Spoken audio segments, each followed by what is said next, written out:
उच्चभ्रू वसाहतीतील कुंटणखान्यावर कारवाई, भाड्याच्या घरात अवैध कुंटणखाना, 3 महिलांसह 2 तरुण ताब्यात.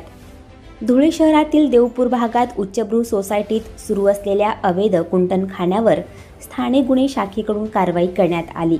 देवपूर पोलीस ठाण्यात 2 तरुण आणि कुंटणखाना चालवणाऱ्या महिलेविरोधात गुन्हा दाखल करण्यात आला आहे. धुळे शहरात गेल्या महिन्यापासून लॉजमध्ये चालणाऱ्या अवैध धंद्यावर कारवाईचे सत्र सुरू करण्यात आले आहे.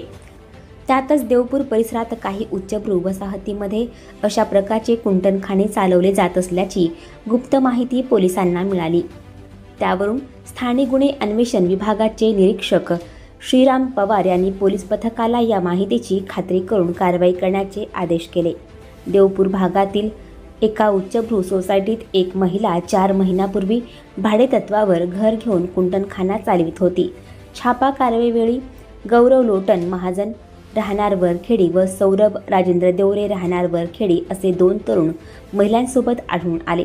कुंटणखान्यामधील 3 महिला रेस्क्यू करून महिला सुधारगृहात दाखल करण्यात आले. कुंटणखाना चालविणारी महिला, 2 तरुण गिराहिक अशांना ताब्यात घेऊन त्यांच्यावर देवपूर पोलीस ठाण्यात गुन्हा दाखल करण्यात आला आहे.